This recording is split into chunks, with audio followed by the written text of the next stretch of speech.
অহংকার প্রদর্শন ও বিতর্কের জন্য ইলম অর্জনকারীর পরিণাম কি হবে? ক, জাহান্নাম। খ, কিয়ামতের দিন অপমান। গ, কবরের কঠিন আযাব। ঘ, তীব্র মৃত্যু যন্ত্রণা।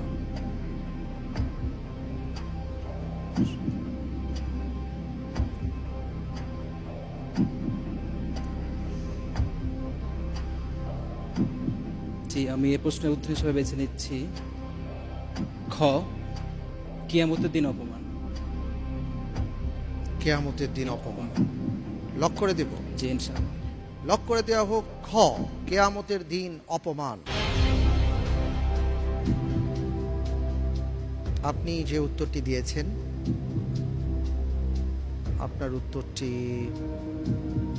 সঠিক হয়নি।